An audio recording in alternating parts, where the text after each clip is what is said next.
Okay, welcome all to this session.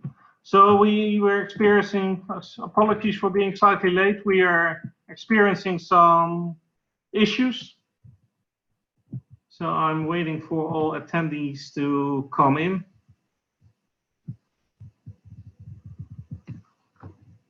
I'm still looking for Francesco.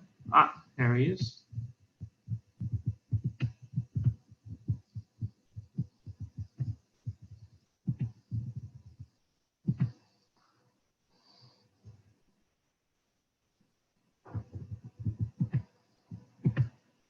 Hi, Francesco. New timer time, can you hear me? Yes, I can hear you clearly. I will allow you to share the screen. So I was telling the other participants, we were experiencing some problems with Zoom. So it was apparent that with the account that I received, I couldn't host two seminars at once. So we had to reroute the other seminar. But now we are here.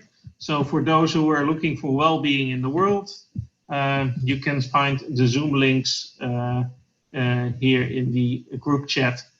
And yeah, it's from now on, it should work. Okay, Francesco, great you could be with us today. And my pleasure. Thanks for inviting me. Very happy that you were willing to provide a keynote for us for this COVID-19 and well-being conference. So just a short introduction to you. You have been working at Static and Luxembourg, so the statistical office. Well, I've known your work for a very long time. You have a wide repertoire ranging from institutions and well-being to more recently your work on COVID-19. And we are very happy to have you here, also being a long-standing member of ISQOS. We have scheduled 1.5 hours. I know that you had a presentation for one. We wanted also to have some room for questions in. So yeah, whenever you are ready to share your screen, yeah, please do so, and the floor is yours. Great. Thanks a lot, Martijn. Thanks a lot for giving me this opportunity to share my thoughts, actually I would say more thoughts with you and with the members of ISQOS. It's a great pleasure to be here. As you can see, I'm not in my usual office in Luxembourg because I'm currently on holiday in southern Italy. But without further ado, let me share the screen with you so you should be able to see the slideshow. Do you confirm you see it?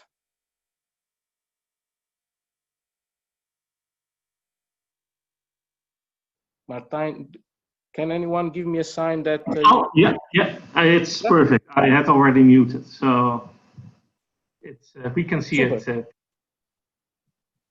Great. So, well, good morning, good afternoon, good evening. I know this conference is on basically all around the world, so wherever you are, nice to see you, although at a distance. I start from the observations that according to many, COVID-19 or coronavirus, as we learn to call it, is a turning point for our societies. And in this presentation, I'd like to outline my understanding of the challenges ahead, and I'd like to propose some ideas for a socially and environmentally sustainable future. In short, I will argue that COVID-19 shows us the importance of cooperation and social relationships. It makes clear that the pursuit of economic growth at any cost destroys the social and natural environment, whereas promoting social capital, which here I understand as the cultural fabric that allows a society to cooperate to achieve common goals, benefits the people and the environment. As you all know for sure, COVID-19 has made thousands of deaths worldwide. By the end of May 2020, it had made more than 350,000 deaths in the world. But losses are not equally distributed across countries. In the diagram that I'm showing, you can see a bar plot where for each country I report the share of death per 100 confirmed cases, that is case fatality rate, as provided by the Johns Hopkins University. You can see that some countries, this is a sample of OECD countries, so rather developed countries, quite some differences in the fatality of COVID-19. Why did some countries fare better than others? Well, it is too early to say it for sure. However, we have already observed that different countries adopted different set of measures at different points in times, and this can actually make a difference. In particular, we know that physical distancing, tracking, lockdown are some of the most widely adopted measures to, as we say, flatten the curve. The good news is that there is now growing evidence showing that at least some of these policies are working as expected. In particular, there is evidence suggesting that lockdown was very helpful to limit the contagion. In this case, I'm showing a chart kindly provided by my colleague Kelsey O'Connor. And on this scatter plot, you can see the relationship between the timing to introduce lockdown, as measured on the x-axis by the first day of reduced mobility. These are Google mobility data. And on the y-axis, you can see the time to reach peak in new infections. You see very clearly that the longer it takes to introduce the lockdown, the longer it takes to reach the peak. And this is directly related to the severity of the infection. Now, lockdown, just like tracking, can be one of those variables that can explain the differences among countries in the severity of the disease, because countries differed a lot in the extent of introduction of the lockdown and timeliness of the adoption of the lockdown. And the reason is very simple. Lockdown imposes heavy social and economic costs for the society, and many still question whether it was worth it. The best example of this position is provided by Donald Trump, who in March 2020 tweeted, "We cannot let the cure be worse than the problem itself. At the end of the 15-day period, we will make a decision as to which way we want to go." Now, a few months afterwards, we know how things went in the United States and in many other countries that didn't take this position seriously. However, in defense of Mr. Trump, I must admit that he wrote it, but many other people thought and still think what he wrote. So this allows me to raise a more general point. That is, modern societies are organized around the idea that money, or more money, that is economic growth, makes for better lives.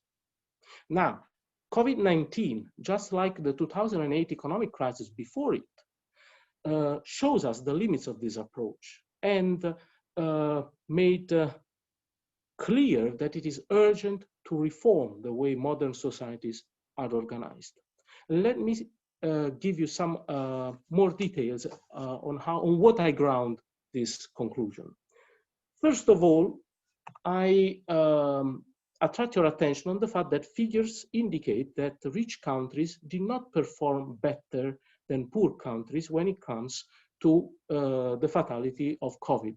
In this scatter plot, I put in relation the wealth of a country as measured by GDP per capita in 2018 with the case fatality rate, so the share between death over positive cases across many countries in the world. We can see that at best, there is no association between the wealth of a country and the mortality per positive cases. Why is it so? Why the wealthiest countries did not perform better than poorest countries?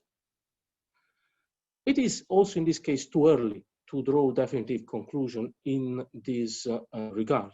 However, I have observed some regularities, and probably I'm not alone in this. First of all, rich countries acted late.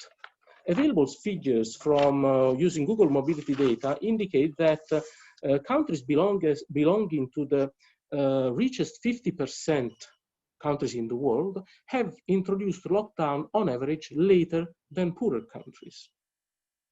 Rich countries did not act together. In this bar plot, I'm showing you a sample of European Union member states, so countries belonging to the same institutional unit, if you want. And you can see the height of the bars indicates the difference in the response stringency of the policies introduced by the governments. And there is, as you can see, a huge difference between various countries. Now, you may object that this is normal, as countries did not experience the infection at the same time. So it's normal that they introduce policies at different points in time. However, this chart refers to the stringency of policy 7 days after the first positive case in the country, when I would expect that at least the member states of European Union should have adopted common policies coordinated at European Union level, and this did not happen. Last point, rich countries were not prepared. Check what the US intelligence agency were writing in the yearly report on worldwide threat assessment in 2019, actually January 2019, so exactly a bit more than 1 year before the pandemic. We assess that the United States and the world will remain vulnerable to the next flu pandemic or large-scale outbreak of a contagious disease that could lead to massive rates of death and disability, severely affect the world economy, strain international resources, and increase calls on the United States for support. And they were not prepared to face the emergency 1 year later. And again, United States are not alone in this story. Just to give you an idea, Ms. von Leyen, the Commissioner of European Union, announced the creation of a stockpile of medical equipment for European Union on the 19th of March 2020. So when we were already well in the crisis. Another example of the unpreparedness of developed countries is the time that it took to administer tests on the population. The bar plot that I'm showing refers to the number of tests per 1,000 people on the set of countries, OECD countries. So again, a sample of developed countries. The different colors of the bars indicate the number of tests per 1,000 people administered after 7 days, after 14 days, and after 40 days from the first infection in the country. Basically, you can see that it took, to the majority of countries, it took more than 40 days to be able to administer 10 tests, at least 10 tests per 1,000 people. Now, there are exceptions like Iceland or Luxembourg, but the majority of countries were not able to, did not have tests ready or available to face this situation. Now, I find unsurprising that the result of lack of coordination and cooperation and unpreparedness led to the Me First policy. The reaction of countries was to close the export, to stop the export of medical goods and equipments among countries. 94 countries worldwide introduced some form of export restrictions or bans. And I also recall that there have been some unpleasant events when European member states accused each other of robbing the delivery of this kind of equipments coming from instance from Russia or from China.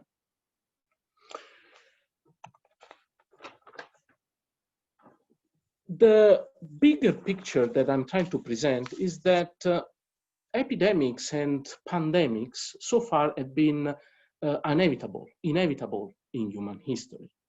What made a difference is the efficacy of countermeasures that, on the contrary, depend largely on us. The fight against the pandemic is largely a matter of collective effort, in which the work, the actions of each one of us matter, from those committed in the first line to fight the COVID, or in this case the COVID, but in general the infection, to those who patiently wait at home and respect the lockdown. It's a matter of cooperation. This is why I think that one of the variables that instead can facilitate the response to an infection is social capital. In particular, cooperation, social trust in others and in institutions, some key components of social capital, can help limiting the spread of, in this case, coronavirus or in general infections. In fact, by, for instance, promoting mutual understanding and solidarity, social capital facilitates helping others, in particular those in needs and the weaker ones. Or social capital can also facilitate complying with the necessary measures to limit the spread of an infection by promoting shared rules and mutual respect. Now, mutual understanding and respect, shared rules, solidarity are all pivotal aspects of collective action, for the efficacy of collective action. So social capital is, if you want, a catalyst of collective action. But social capital also can play also some indirect effects that helps sheltering against an infection by, for instance, facilitating international cooperation and help, sharing of knowledge. Let me give you some example of what we have seen during the lockdown period of the COVID. Caremongering, for instance, is a term I never heard about before early 2020. As far as I know, it was first coined in 2020 in Canada to indicate a set of spontaneous initiatives from people to help those in needs in the neighborhood. This caremongering spread rapidly in many countries worldwide thanks to the web. I am aware of many Facebook groups in which people were posting demand and supplies of spontaneous activities, of volunteering activities to help others in a more disparate kind of duties, from doing grocery shopping for elderly people who would better stay at home, for instance, to providing help with homeworks to families who could not follow their, take care of their children. Another more, if you want, more trivial example is singing from balconies. This is probably a characteristic aspects of the Italian society. You know, during the lockdown, people were closed in their small apartments in big cities like sardines in their cans. And COVID basically pushed people in their boxes, but they organized themselves. They decided that despite they were isolated, they were not alone, and they could actually find an activity that could still make them feel they are part of something bigger. So they gathered outside the balconies and they started doing something together. I have no evidence, but I think that this has for sure played an important role to keep up with the mental health issues related with the lockdown. And I'm confident that we will see many studies trying to assess the effect of this kind of initiatives. Perhaps there will be also presentations here at the conference. Another perhaps less trivial example is the sharing of 3D projects to print medical equipment like respirators at home using 3D printers. Now, it's true, not everyone has a 3D printer at home, but still, it is an initiative that has been made freely available by engineers sitting in various countries in the world, and they made those projects freely available for others to download. Last but not least, I want to mention also the fact that other countries proved to be very helpful towards countries that were more in difficulty with the virus. For instance, Germany welcomed patients from Italy. Luxembourg has welcomed, for as small as it can be, has welcomed people affected by COVID from France. And I cannot forget that medical teams flew from Albania or from Cuba to help doctors in northeast Italy that was severely affected by COVID-19. So there are many examples showing that indeed social trust in others and solidarity can help facilitating the response to a COVID, to an infection. Let's be clear, I'm not saying that social capital can prevent epidemics. What I'm saying is that it can facilitate, it can enhance the response to of countermeasures. What I'm saying seems to find some support in the few data available so far. Look at this chart, it's another scatter plot, showing the relationship between the share of people reporting to have high confidence in government. High means people trusting the government on average, the 25%, those who report trusting others, sorry, let me repeat it. By high confidence in government, I mean people who declare to belong to the 25% of the people who trust the government more. If we put this relationship, this measure in relation with the rate of decrease of new contagions that is reported on the y-axis, you see that there is a negative and significant association between these two measures that holds also if we exclude Finland from this little set of countries. What the scatter plot indicates is that countries that in which people trust the government more, and this measure has been taken from the European Quality of Life Survey in 2016, so 4 years before 2020. So those who trust the government more are also the countries in which the new infection declined the fastest after the peak. We observe a similar relationship also if we substitute the rate of decrease of new contagion with mortality. In this case, the relationship remains negative, although more weakly, less statistically associated, significantly associated. Hope this is clear. You may object that this relationship is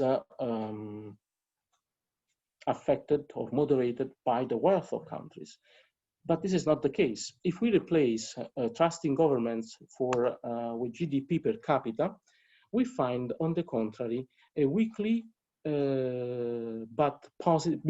significant but positive association between wealth of a country and mortality.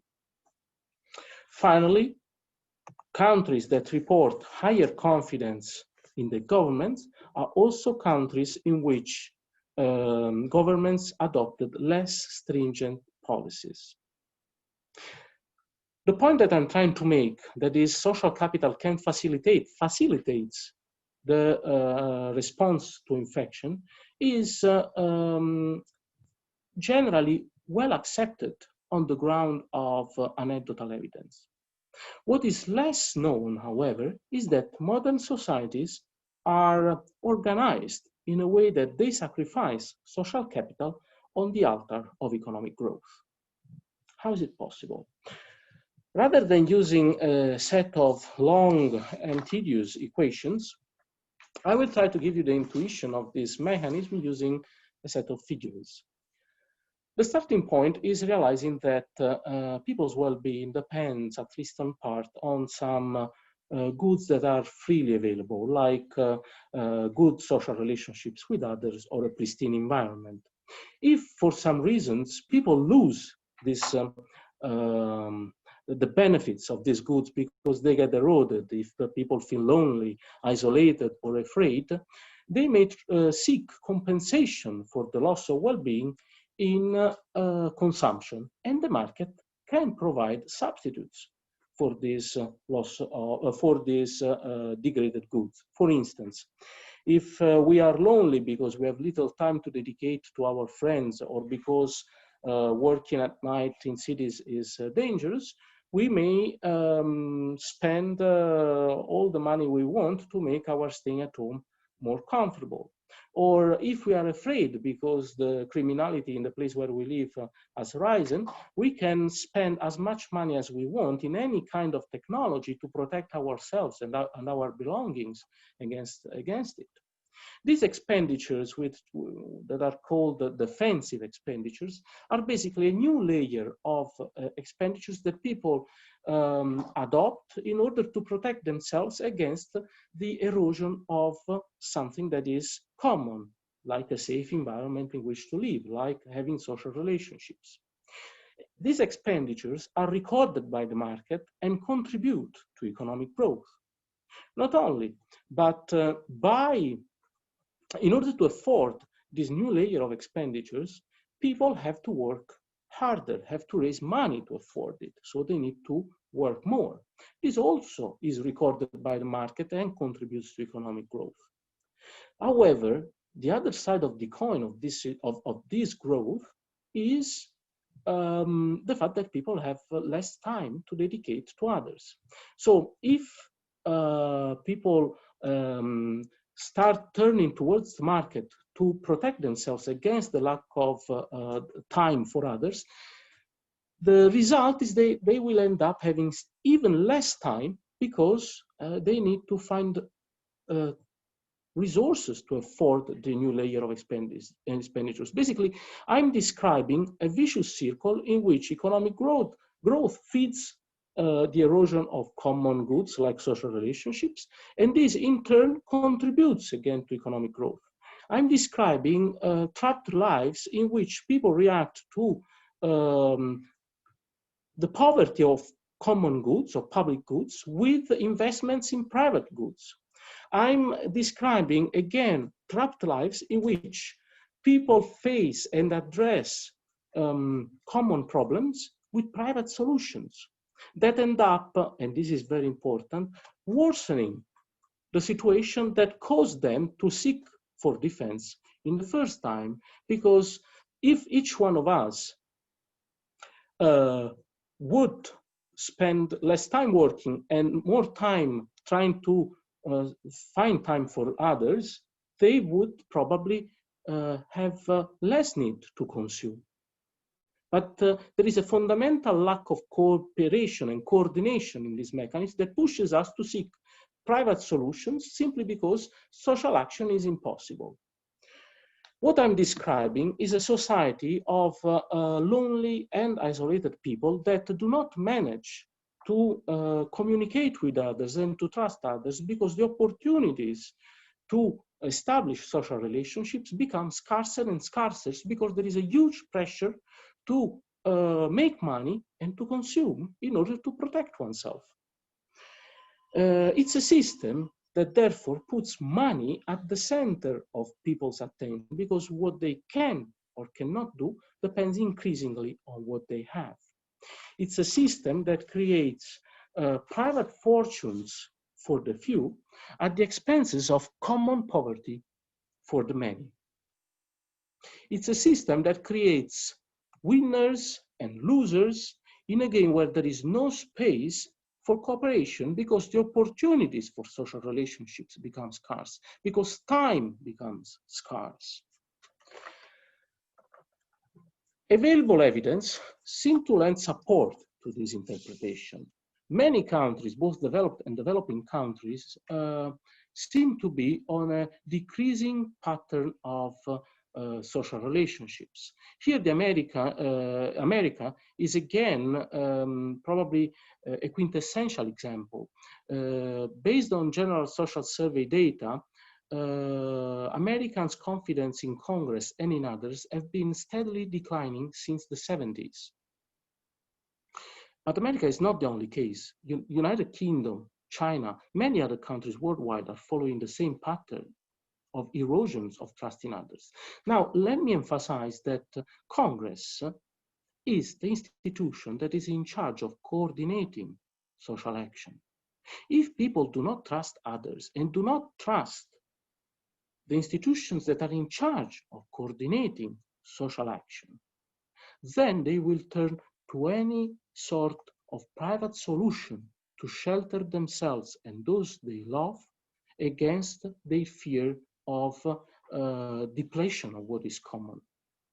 The more they fear the social and environmental degradation, the more they will turn to private solutions to shelter themselves against the degradation.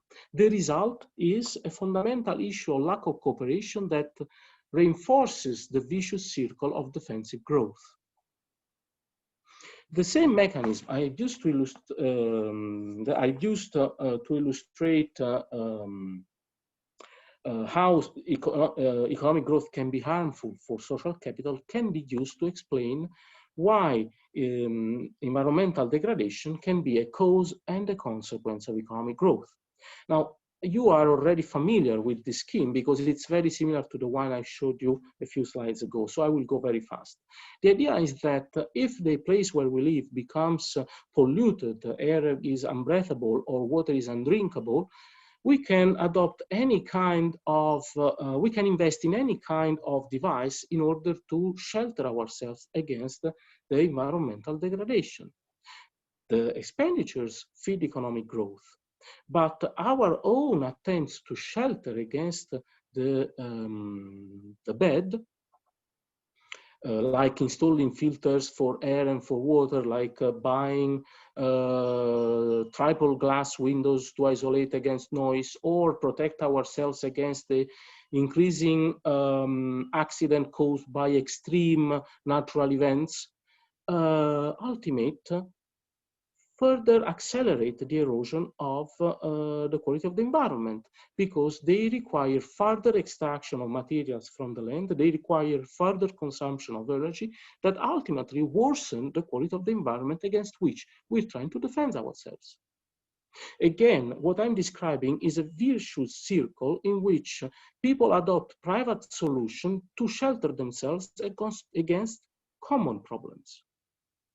It's a fundamental lack of cooperation. A number of researchers agree that environmental degradation, and in particular loss of biodiversity, create the conditions for new viruses and infections like COVID-19 to emerge and contaminate mankind. This is how the erosion of the quality of the environment links now to the reasoning on COVID-19. Biodiversity, you probably know very well, is a barrier, a shield that separates us from pathogens. And in case of contamination, it makes us more resilient. The loss of biodiversity can be imagined as equivalent to creating bridges between us, humans, and wildlife, thus increasing the chances for any pathogens to jump from wildlife to humans. Let me give you an example from our recent past. The Lyme disease. You probably know, or you already heard about this disease. It was first detected in 1965, I believe, in the town of Lyme in Connecticut, northeast coast of the United States, and it is transmitted by the bite of a tick. The northeast coast of the United States used to host a very rich and flourishing forest that has been, however, undergoing a long-term process of depletion for wood, for building materials, and also for making space for expanding towns and suburbs. By reducing the diversity of the forest, also the species that inhabited the forest disappeared. In particular, opossums and chipmunks, who used to be formidable eaters of ticks, started diminishing, and eventually they disappeared. If the predator disappeared, ticks started proliferating, and this, together with the fact that towns and suburbs were getting more and more closer to forest, basically just created the conditions for ticks eventually biting a human. And that's how the disease jumped from wildlife to humans in this case. Available evidence indicates that loss of biodiversity has been increasing over time, and in particular, it accelerated over the last 100 years. By reducing the distance between us and wildlife, we're basically increasing the chances for pathogens to affect us. And the data available over the last 40 years suggest indeed that the number of outbreaks of infectious diseases has been steadily increasing since 1980. This is what is reported in the upper left bar plot of this slide. You can see the increasing in the number of outbreaks. The bar plot on the right shows that nearly half of these new infections are of zoonotic origins. That is, they are due to contagions from wild or domestic animals, which is exactly the case of COVID-19. So what basically these data suggest is that COVID-19, just like swine flu or SARS or Ebola, are just some well-known infections that eventually come up to the news. But there are many more infections of which we are not aware that are actually happening and that are happening at a higher rate. And these diseases, this is the last bar plot I'm showing, the one on the lower left corner, are due to the actions of viruses and bacteria. In sum, there is evidence showing that the close, just as it happened in case of Ebola, SARS, swine flu, MERS, just to mention some recent and well-known cases of infectious diseases, the close contact between humans and animals allowed the infection to spread onto humans. And then, as we live in a globalized world, it was only a matter of time before the infection spread all over the world. So it is not bats or pangolins per se that pose a threat to public health. It is our invasion or our destruction of their habitats. So the mechanism that I so far described of defensive growth, in which economic growth is the result of environmental and social degradation and of a self-reinforcing loop in which the more social and environment are degraded, the more the economy grows, should lead us to the conclusion that, okay, we have destroyed the environment, we have threatened social relations, but at least we have lived prosperous lives in prosperous countries. Is this really the case? Let me show you this set of bar plots reporting the average growth rate of GDP per capita by decade in some selected developed countries since after the Second World War. What you can see is that these countries have experienced some form of sustained economic growth only in the years right after the war. These are the years of the reconstruction. Also, China has experienced, which is not reported in this chart, has experienced a period of sustained economic growth only in the 20 years after 1990 during the industrial takeoff. But now it's already experiencing sluggish rates of economic growth, just like many others developed countries that I'm reporting on this slide. So the question that I will leave open to meditate on is, was it really worth it to sacrifice social relationships and the quality of the environment to obtain such disappointing results of economic growth? Despite all our best effort to keep the economy going, this is the result we obtained. Was it really worth it? Another chapter concerning COVID has to do with inequalities. Just as countries did not suffer from COVID in the same way, also people did not suffer in the same way. Actually, there is evidence showing that COVID-19 worsens existing inequalities and also probably contributes to creating new inequalities following unprecedented dimensions. Example. This is a result from a recent study of the ONS, the Statistical Office of Great Britain. They show that Black, Bangladeshi, and Pakistani people have nearly 2 times higher chances of dying from COVID-19 than white men. And of course, it's not because COVID-19 is racist. It's because these people have lives and jobs that put them more at risk than white men.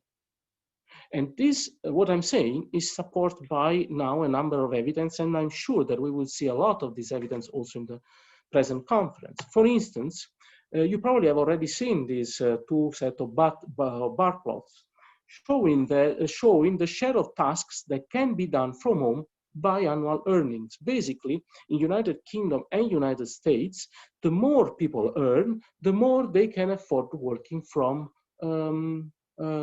The reason is that they perform tasks that can be, they more likely perform tasks that can be performed from home, while those who have lower earnings are forced to go to work, to their workplace, and this exposes them to higher chances of being contaminated. We observed something similar also in Luxembourg. For as small as it can be, we see that the higher the education of people, the higher their possibilities to work from home. Thus, again, those with lower education have to go to work and face the risk of being contaminated and therefore of dying. The same difference observed within countries is reflected across countries. Here I'm showing you a scatter plot in which I put in relation the wealth of countries with workplace mobility as computed using Google mobility data. What we see is that people in rich countries, on the far right of the diagram, could afford to reduce their mobility more than people living in poor countries that are located on the far left of the country. As mentioned earlier, COVID-19 not only worsens existing inequalities, but it also creates opportunities for new inequalities along new dimensions. One example, more and more during the lockdown, people had to resort to web applications to remain in contact with others, to stay in contact with loved ones, with family members, friends, colleagues, for the most disparate kind of tasks, schooling, working, socializing. How many among you have been having an aperitivo over Skype or over any of these platforms over the past 3 months, for instance? Now, all this is fantastic and has created many opportunities for many of us. However, there are, how about digital analphabets or weaker people or poorer people who, for instance, are not familiar with the use of these technologies, or that might be more exposed, for instance, to frauds, or they are less able to use this, or they cannot afford to have at least one internet connection for each family member, or they cannot afford to have good quality internet. All these are obstacles that prevent people from fully benefiting from the resources made available from the net. In a society in which you can socialize, entertain, buy, work, receive services over the web, this can create huge disparities that have to be monitored and accounted, and that's new compared to the recent past. I'm sure we will see a lot of these sources of inequalities in this conference and also in upcoming presentations and publications. Here I will just give you a few examples coming from data we have collected in Luxembourg during the COVID. We noticed, for instance, that in Luxembourg, 30% of respondents reported to have that their mental health deteriorated. 1 out of 3. However, this 1/3 is not equally distributed within the population, but it seems that young people fared worse than elderly people. Another example has to do with job security. Now, we know that job is an important determinant of people's well-being. It plays an impact, it has an impact on people's health and on their ability to work and perform their work effectively. Well, 1 out of 4 residents in Luxembourg report that their job security has deteriorated during the COVID-19. But if you think that this is equally distributed within the population, again, you're wrong. We found that these are mainly people working in construction, manufacturing, wholesale, or hotel and catering sectors that have experienced worsening conditions on their job situation. In sum, the pandemic, the point that I'm trying to make is that the pandemic worsened the effects of current inequalities and created new sources of inequalities that may have unexpected and unpredictable impacts on people's well-being. Not only, they can also trigger unexpected responses in the population. Think, for instance, that so far, the people most at risk of social isolations were those outside of the job market. Now, the pool of those at risk of social isolation may have potentially exploded along new dimensions that are generational, that are, of course, income related, but also related to their education or their family background. Another factor that, in my opinion, raises some concern has to do with the socialization of young people. Pupils, in particular, learn to socialize in schools in face-to-face relationships. Now, COVID-19 forced them to web-mediated relationships at more than before, at an even earlier stage in life. Which impact this will have on the socialization ability of these young people is unknown to me. And I'm sure this will be a hot topic for research in the coming month. We should remember that elderly and weak people may be at a particular disadvantage in using new technologies because they may be more at risk of online frauds, for instance. We should think of people that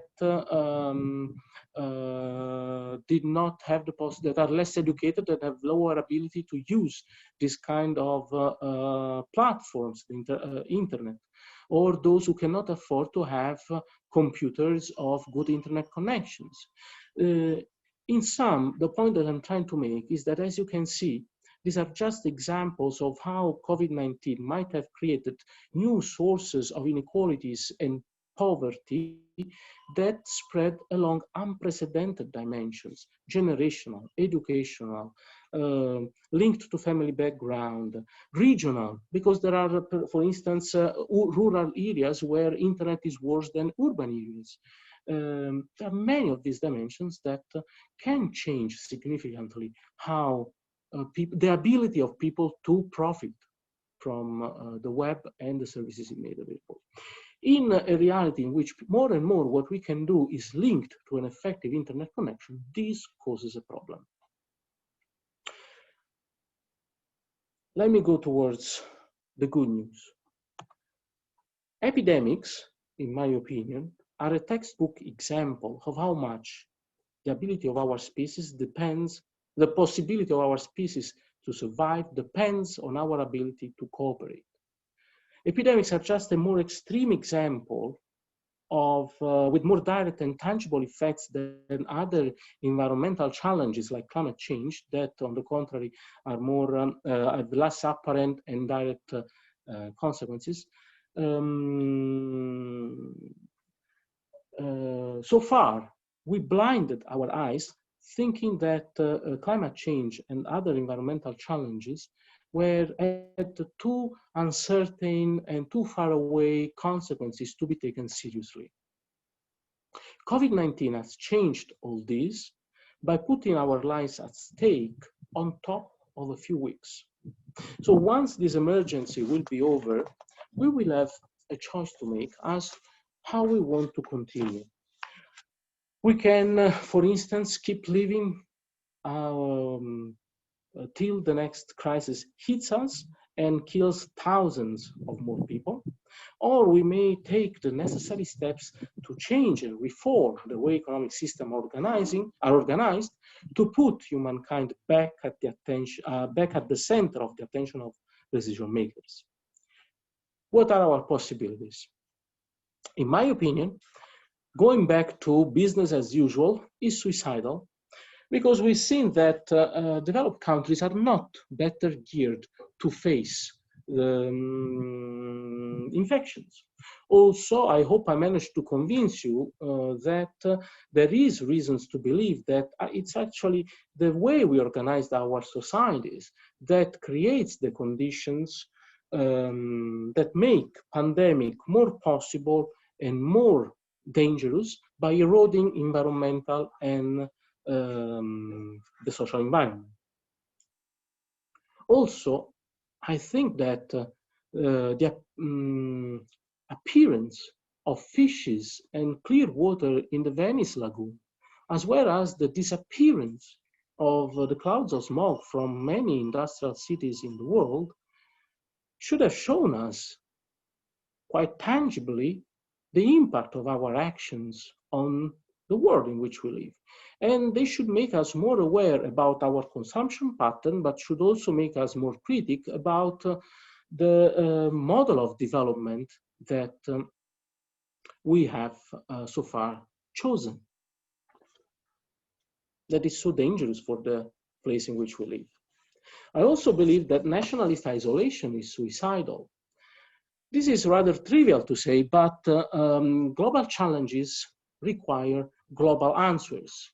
I hope, however, that I made clear that this statement is not as trivial as it can seem, because I tried to raise the point that if we try to adopt individual, in this case country, solutions to common problems, the likely result is that the competition among individuals and among countries will be the global worsening of the problem we're trying to fix, and not the solution. It will, the likely consequence will be an acceleration of the problem that we're trying to fix, not solving it. And of course, additionally, international cooperation allows for fast sharing of knowledge, allows to identify solutions to common problems faster and more quickly. What we need to do is the opposite, is to enhance cooperation. This is why I claim that the best chance at our disposal is to put humankind back at the center of decision-making, of our attention, rather than money. This, of course, is easy to say, but not easy to do, because it requires a deep reform in the way our societies are organized. It implies believing that in the importance of social relationships, in the importance of cooperation, abandoning the idea of competition at any cost and of economic growth at any cost. Economic growth, in this, if it is defensive, is not necessarily a measure of progress. In other words, I claim that COVID-19 gave us the opportunity to rethink the world in which we want to live. And as long as economics remains the science to maximize profits, it cannot be trusted to develop an agenda for for policies that promote environmental and social sustainability. Check, for instance, what Muhammad Yunus said. First and foremost, we have to agree that the economy is a means to facilitate us to reach the goals set by us. We should not behave like a death trap designed by some divine power to punish us. We should not forget for a moment that it is a tool made by us. We must keep on designing and redesigning it until we arrive at the highest collective happiness. If at any point we feel that it is not taking us where we want to go, we must immediately know that there is something wrong and fix it. It is all about building the right hardware and the right software. The power is in us. When human beings set their minds on something, they get it done. Nothing is impossible. So where do we start from? The good news is that we know already a lot about what we can do. For instance, we know that economic growth is not always defensive. Countries that promote welfare schemes, that protect social capital, that reduce income inequalities, are countries where economic growth is compatible, on average, with rising well-being.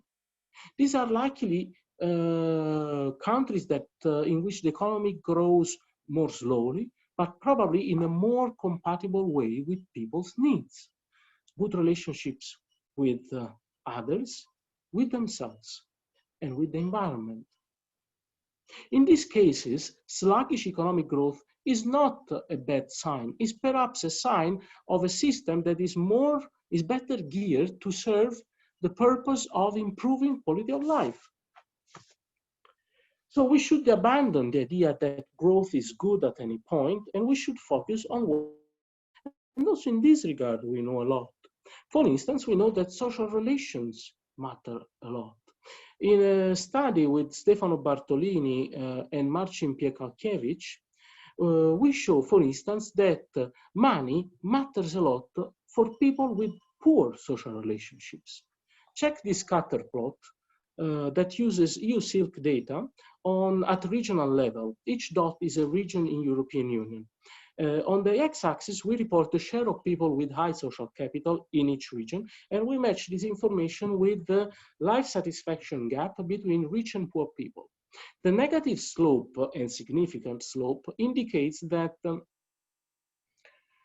people living in regions where social capital is on average higher are also regions in which people's well-being depends less on money. Social relationships are also a good antidote against the industry of loneliness, the quintessential example of defensive growth. There is a number of services that are commercialized to cope with the increasing loneliness and little time that people perceive in their lives. If people do not have time to meet their friends, they can always book a date with a mumin.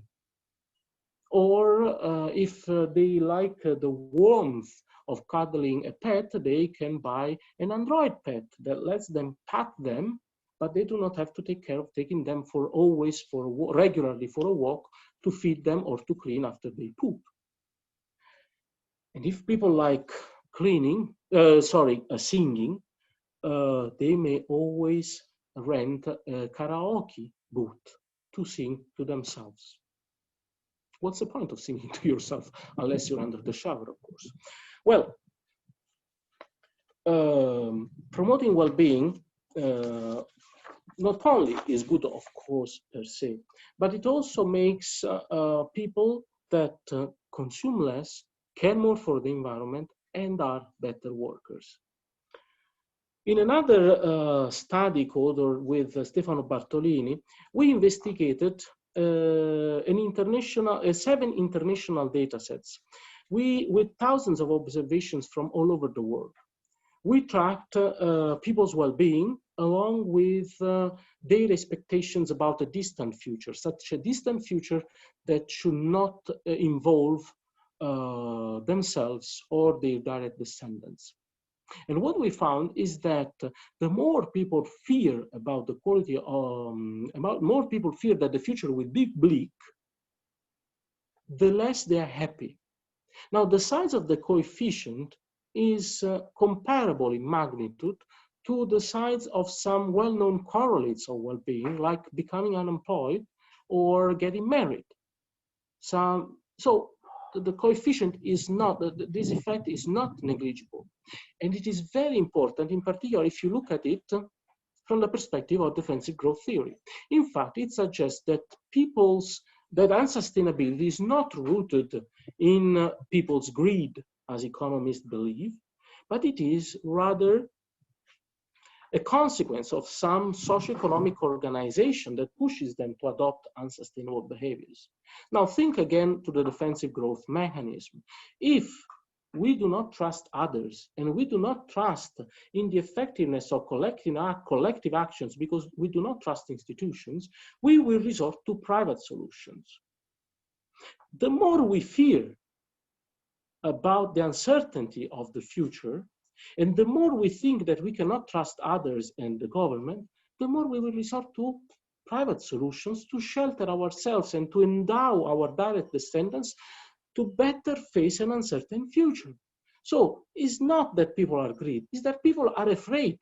So the solution to sustainable, if we look at it from this lens, is not coercion, but empowering people to do what is necessary to cooperate, to solve together a common problem and not to resort to private solutions.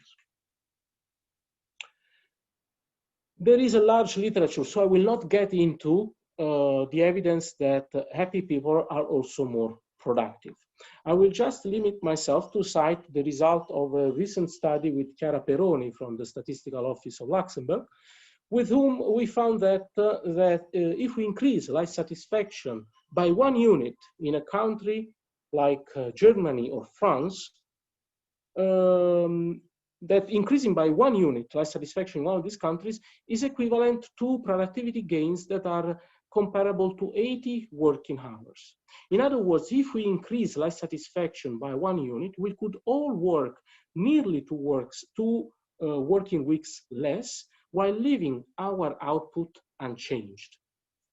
This means that by increasing people's well-being, we could free a number of resources that can be used to implement projects for well-being, that can be used to dedicate time to others, to cultivate personal interest, to meet others, to build social relationship, to build social action, to devote time to others, to devote time to flourishing. Therefore, establishing a virtuous circle where by promoting people's social relationship, we promote people's well-being, people will care for the environment, and this will also ultimately contribute to economic growth, but a growth that in this case is not driven by defensive purposes, but creativity. Perhaps a slower growth, but it is better suited to fit the needs of people. This will create a society with of people that are less dependent on money, on what they have, in which what they can do without a market economy is more, is extending, is expanding. This is why I claim that COVID-19 gave us an important lesson showing us how much our survival depends and our prosperity depends on cooperation and social relationships. It gave us the possibility to reconsider the role of economic growth in our lives and to rethink the kind of world in which we want to live in. Hopefully, a world in which the well-being of people comes before the well-being of markets. A world in which promoting social relationships, promoting social capital can be the starting point to promote better lives and a more sustainable environment. Now, I'd like to conclude my presentation here, but I cannot if I first don't recall the Murphy's Law. If anything can go wrong, for sure it will. So in the unlikely event that this will be the case and we will continue with the business as usual scenario, let's at least not forget an important finding from the 2008 financial crisis. The material aspects have a short-lived impact on people's lives, whereas social relations have a much more durable effect. Promoting the recovery at any cost, sacrificing people's time for themselves and for the others, may have more serious and long-term consequences on people's lives than slow economic recovery. Now I can finish. Thank you all for your attention. I look forward to your thoughts. Thank you. Thank you, Francesco. So we have some time left for questions. So what you can do in order to ask a question, you can raise your hand, or you can simply put the question for Francesco in the chat box or in the Q&A box. So who would like to start?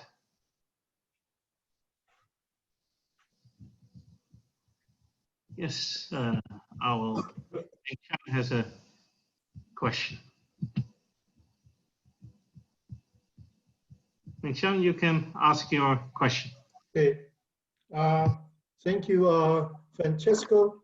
A very interesting presentation and make a lot of interesting points. I'm sort of worried about the negative effect of COVID-19.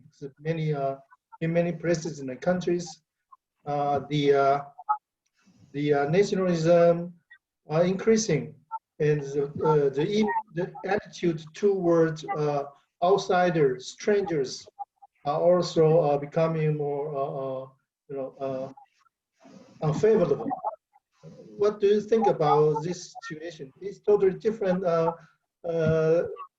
concept with the social capital. Probably we are decreasing our social capital with strangers, and we don't trust the strangers anymore.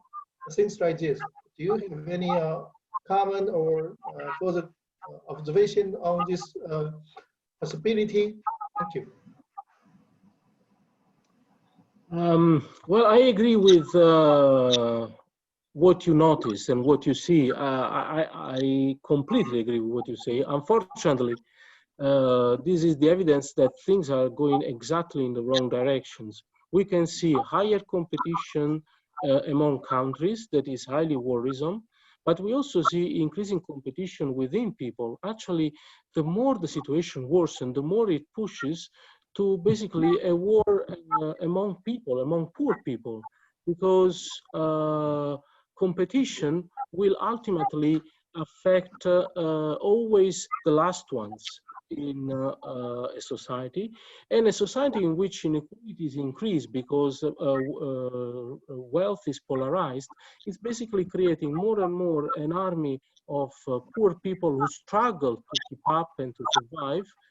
And it's clear that these are people that basically develop fears, any kind of fears, and are just looking forward to the next scapegoat.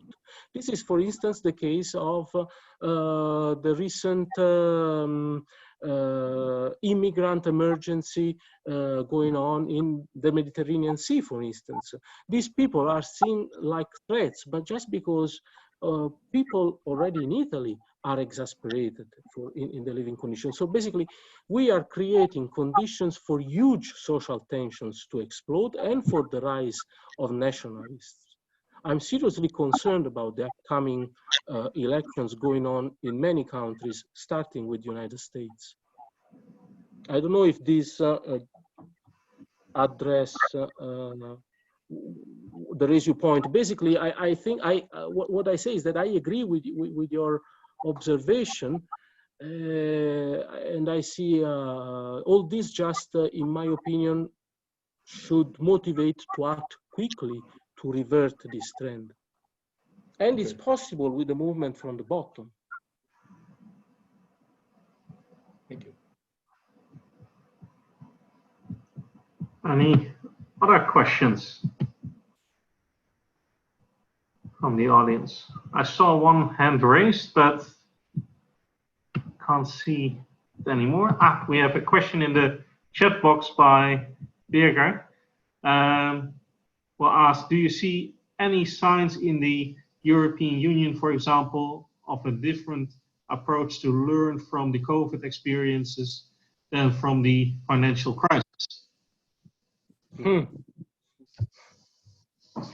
you see any signs in the EU, for example, of a different approach to learn from the COVID experiences than from the financial crisis? Well, I want to be optimistic. And that's why probably I'm a fool. I want to believe that the extenuating negotiations to establish European funds for recovery are a good sign towards a higher integration of Europe, towards a Europe Union of solidarity and not of rigidity of and prevalence of the market. I hope this represents a turning point. I'm afraid I'm just a poor fool, but I want to hope that we will manage to get out of this with a step forward towards putting people at the center before the economy. And, you know, I really believe that in this situation, we should not be fear of going into debt, into public debt. I think it is the only way to help people coping with this difficult situation and to alleviate the tensions that are ongoing. Doesn't matter, and we shouldn't fear if for a short period we will create public debt, in my opinion. The well-being of people should come first. Then we will think about the markets. It will mean that we will lose some purchasing power when importing goods from outside the European Union. Well, too bad. We will live with this. I'm sure we will find a solution. Okay, we have another question by Kelsey, which is, I think, also a little bit related to the previous question. So what policies would you suggest for promoting subjective well-being? So also any differences for COVID-19? Yes, this is a huge question because one may think of short-term impact policies and more long-term policies. You know, for sure we can do a lot in the way schooling is organized, in the way work relations are organized. Too much, for instance, emphasis is put on teaching students to compete and to accumulate skills that then will be used on the market rather than to learn to become good citizens. The high risk is that by in continuing this way, we create good workers that are at risk of becoming obsolete for the market very fast and very poor citizens. So I think the whole aim of schooling should be revised and the teaching methods should be changed. I think we should change the way people used to work, and there are positive examples from work organization, for instance. Workers in the decision process, give workers importance in implementing changes in the production line, giving people responsibility for all the output of a company and not just for a segment of it. All this will empower and motivate workers to do better, will make them feel more involved, and will make them better workers, more reliable.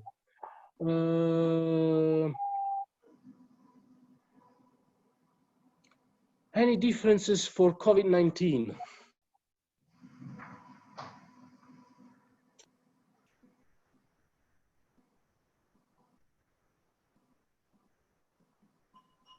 I guess you mean if in case of COVID-19, we may think of different policies.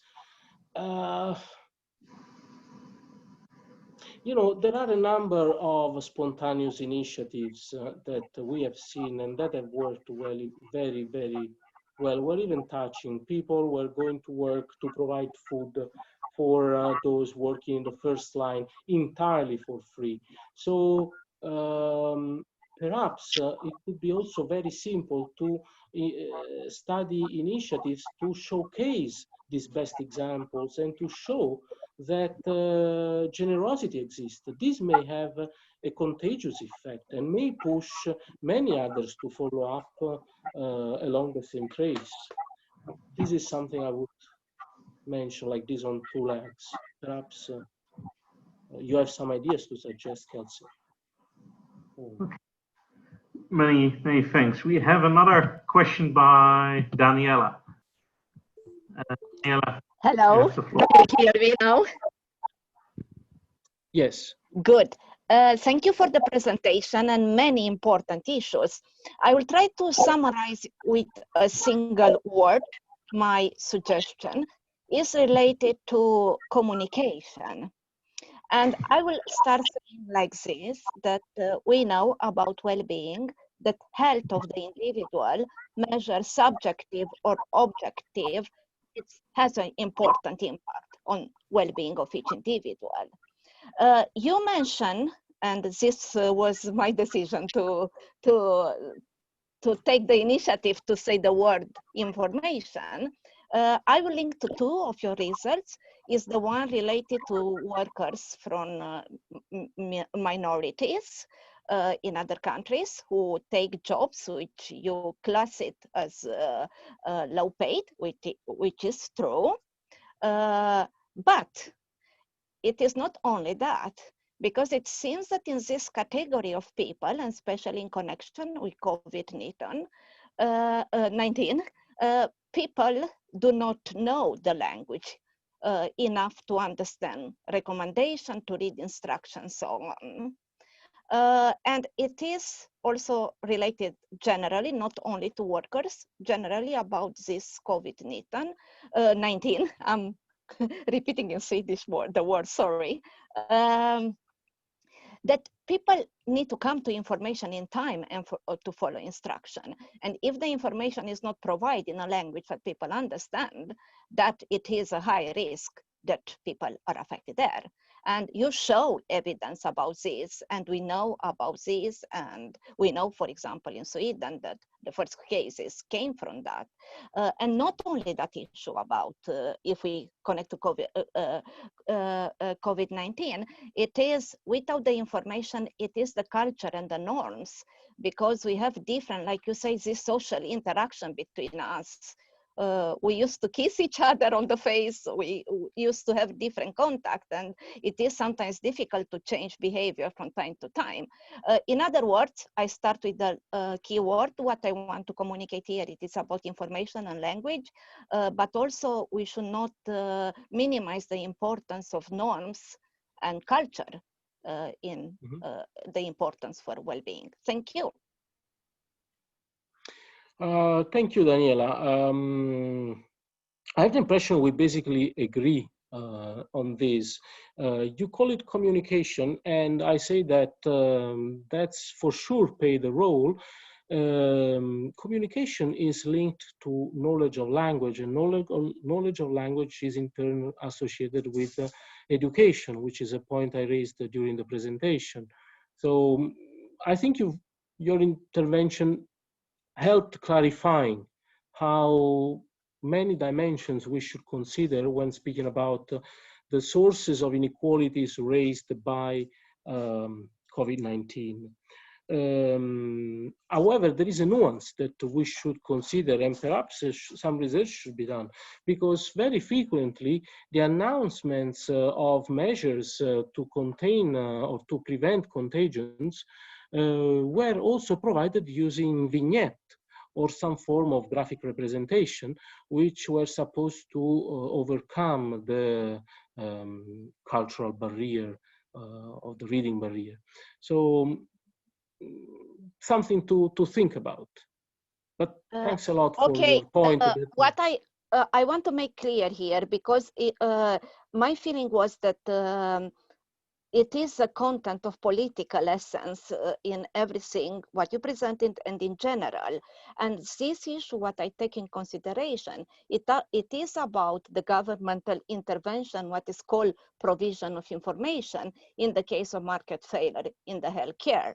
And that it is coming that the government may help to correct the problem first by provision of information. And that is theory that I'm trying to say, that the practicality show us that this is true is something else. But this is what we are teaching students for years about health economics and the governmental intervention. And because the questions were related to COVID-19, that was my decision to intervene and suggest for our discussion that all of us maybe should think a little bit more about this provision of information that is not only in the national language, especially nowadays when we have globalization and the percentage of non-domestic people living in the country increasing. Thank you. Thank you. Thank you. There is a question by Engage Nova Scotia. So who has the question, do you have any suggestions about what we should be paying attention to and activating regarding the fundamental psychological, sociological drivers of behavioral change that would make your compelling call for collective action more possible? Should be paying attention to and activating regarding the fundamental drivers of behavior change that would make your compelling call for action possible. Well, I think that we should try to put our head out of the soil. I have the impression that the lives we live that are fast-paced lives in which there is little time to dedicate to others and to ourselves are lives in which there is little time to think and also to think outside of the box. So I think the first step is to give people time back to dedicate to others, to themselves, to, as I said, to flourishing. Because this may be the starting point for de-emphasizing the role of the economy. We also need more public actions and less private markets solution.